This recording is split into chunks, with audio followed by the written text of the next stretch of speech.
হাইকোর্টে কমিশন ভৎসনার মুখে এই বাইক নিষেধাজ্ঞা নিয়ে, বাইক নিষেধাজ্ঞায় হাইকোর্টে ভৎসনা। নির্বাচন কমিশনকে সরাসরি চলে যাব প্রতিনিধি অর্ণবের কাছে। অর্ণব, বাইক নিষেধাজ্ঞা নিয়ে হাইকোর্টের কি পর্যবেক্ষণ, কোনো নির্দেশ এখনো পর্যন্ত?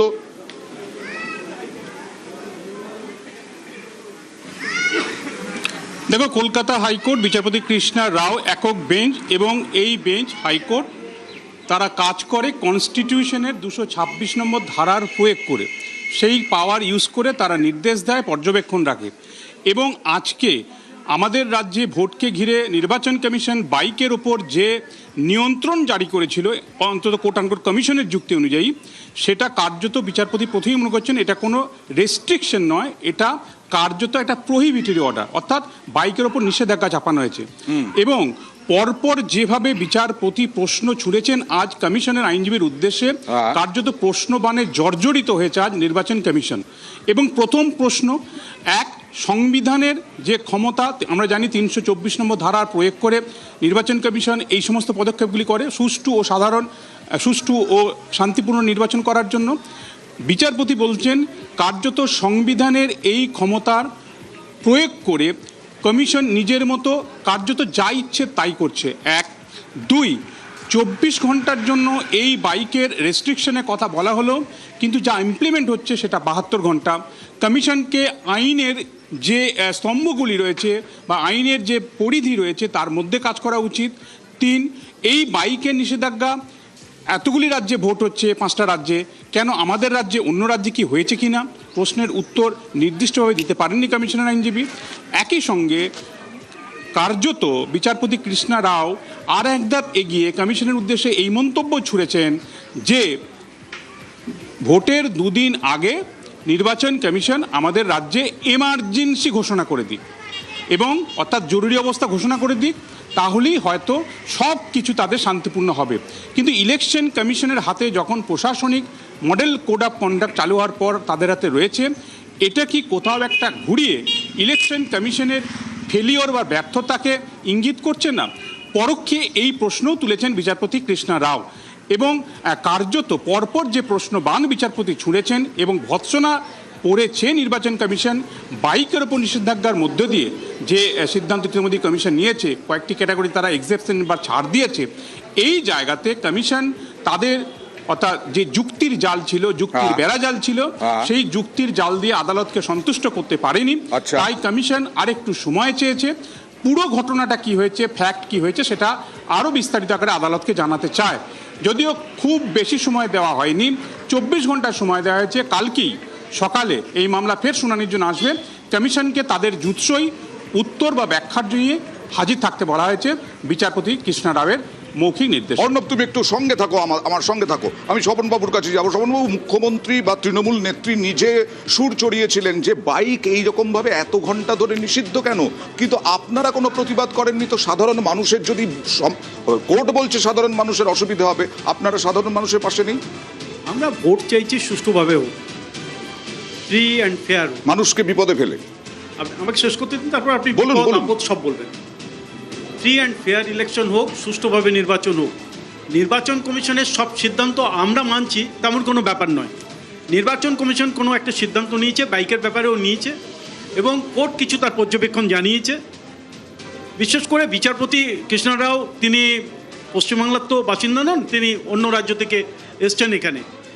অন্য রাজ্যের নির্বাচনে বাইক বাহিনী নেই, অন্য রাজ্যের নির্বাচনে এরকম বাইক মিছিল হয় না, অন্য রাজ্যের নির্বাচনে এরকম বাইক দৌরাত্ম্য হয়। বাইক মিছিল, বাইক বাহিনীর উপর নিষেধাজ্ঞা আছে, আমাকে এইভাবে মোটর বাইককে নিষিদ্ধ করা। কিন্তু তার পরিপ্রেক্ষিতে উনি ওই বাইক নিয়ে নির্বাচন কমিশন কি কি সিদ্ধান্ত নিয়েছে আর কোন পরিপ্রেক্ষিতে নিয়েছে সেটা নির্বাচন কমিশন কোর্টকে জাস্টিফাই করবে, ওটার দায়িত্ব আমার নয়। আমার কথা হচ্ছে মানুষের কথা, মানুষের সমস্যার কথা তুলে ধরলেন না আপনারা। কৃষাণু, এখানে ফায়দা হলো ফ্রি অ্যান্ড ফেয়ার ইলেকশন, এই কথাটা তো সবাই বলে। নির্বাচন কমিশনের প্রধান নির্বাচন কমিশনারের চয়ন নিয়োগটাই তো ফ্রি অ্যান্ড ফেয়ার হয়। তারপর থেকে এসআইআর প্রসেস পশ্চিমবাংলার মাটিতেই তো ফ্রি অ্যান্ড ফেয়ার হয়নি। লজিক্যাল ডিসক্রিপেন্সির নামে ইললিগ্যালিটিটা তো শুধু পশ্চিম বাংলাতে হয়েছে, এটা তো ফ্রি অ্যান্ড ফেয়ার। আরে সিদ্ধার্থ লুথরা, শ্যাম দেওয়ান, কপিল সিবাল, অভিষেক মনু সিংভি, এরা তো তৃণমূলের পোষা উকিল। আরে এদেরকে আর কয়েকটা মামলা করতে দাও না, আর কয়েকটা মামলা করতে দাও না, কেন যাচ্ছ না? আরে তোমরা তো মামলা করতে, আরে লাগে টাকা দেবে গৌরী সেন, আছে জনগণ, তারা টাকা দেবে, পর্যবেক্ষণে বলেছেন, প্লিজ অর্ণব এরকমও পর্যবেক্ষণে বলেছেন যে দুষ্কৃতীরা 4 চাকার গাড়িতে করেও তো অশান্তি করতে পারে।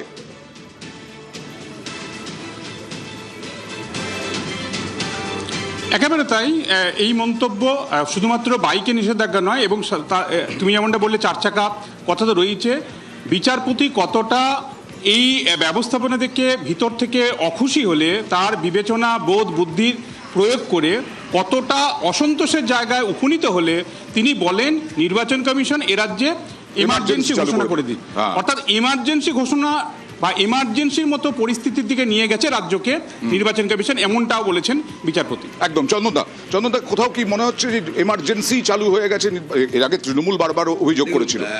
ভারতীয় জনতা পার্টি যেমন আর বিচারপতিরা বাইরের রাজ্যের না, এই রাজ্যের উপরে নির্ভর করেন না। ভারতীয় জনতা পার্টি যেমন বাংলাকে বোঝার জন্য এখন ঝালমুড়ি খাচ্ছে, যেমন বাবুল সুপ্রিয় আগে খেয়েছিলেন, খেয়ে বোঝাতে হচ্ছে আমরা বাংলার, মাছ খেয়ে দেখাতে হচ্ছে ভিডিও যে আমরা বাঙালি মাছ খাই, ঠিক একই রকমভাবে নির্বাচন কমিশন বেশিরভাগ ক্ষেত্রে এই অভিযোগেই দুষ্ট হচ্ছে যে তারা ভারতীয় জনতা পার্টির দ্বারা পরিচালিত। আমি আপনাকে বলি, অ্যাপ চালক যারা ডেলিভারি বয়, তারা আপনি ভাবুন, আপনি বাড়ি থেকে বসে সরিয়ে রেখেছিল, ছাড় আছে বলেছিল, দাঁড়ান, ছাড় আছে বলেছিল, কিন্তু তারা তো সবসময় পোশাক পরে না। তারা ডিউটি শেষ করে যাওয়ার সময় তাদের গাড়িকে ধরা হচ্ছে। যারা অফিস যাবেন বলছেন, আদালত যাবেন বলছেন, প্রপার আইডেন্টিটি, অনেকের নেই আইডেন্টিটি কার্ড কিন্তু অফিসে চাকরি করেন, সবার আইডেন্টিটি কার্ড তো থাকে না, তাদেরকে আটকানো হচ্ছে। কিন্তু আশ্চর্যের বিষয় যে ইলেকশন কমিশন গাড়ি চেকিং করছে, কি অদ্ভুত ব্যাপার। শুধুমাত্র 4 হুইলার চেকিং হচ্ছে, শুধুমাত্র 4 হুইলার চেকিং হচ্ছে। 2 হুইলারে করে কি অস্ত্র এদিক থেকে ওদিকে যায় না? সেগুলো চেকিং হচ্ছে না, শুধুমাত্র 4 হুইলার চেকিং। কেন্দ্রীয় বাহিনীর কনভয়েতে যাচ্ছে, এ তো পরিষ্কার। আমি বিজেপির নেতারা বলে এখনো পর্যন্ত বাংলাকে বুঝে ওঠার ক্ষমতা যেমন বিজেপির হয়নি। শিশু সন্তানকে সামনে নিয়ে বাবা বাইকে করে যাচ্ছেন, সেখানেও জিজ্ঞাসা করা হচ্ছে। হ্যাঁ, ঝালমুড়ির একটা প্রসঙ্গ তুললেন, তো আমি শুধু একটুখানি বলে দিই, গোবিন্দার একটা গান ছিল, গোবিন্দার লিপে। না ঝালমুড়ি বাংলা বলে ভাষা হয় না, এটা বলো বাংলা বলে ভাষা হয় না।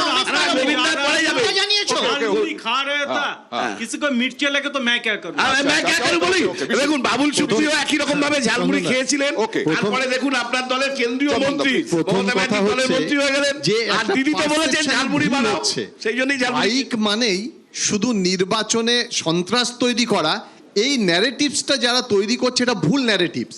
পশ্চিমবঙ্গের প্রান্তিক এলাকা, গ্রামে কত মানুষ তাদের জীবন এবং জীবিকার জন্য এবং যোগাযোগের জন্য বাইককে অবলম্বন করে। বাইক অবলম্বন, আমি তোমাকে বলছি যে এখানে কিছু অঞ্চল দেখে বা টু সাম এক্সটেন্ট কয়েকটা ঘটনা দেখে যদি মনে করা হয় 72 ঘন্টার জন্য বাইক বন্ধ করে দেব, সেটা মনে হয় সঠিক নয়। গণতন্ত্র উৎসব তো, এই কারণেই উৎসবের ক্ষেত্রে এটা মনে হয় অনৈতিক। হাইকোর্ট সেই কথাই কিন্তু বলছে। এবার গোয়ালপুকুরের খবর দেখাবো।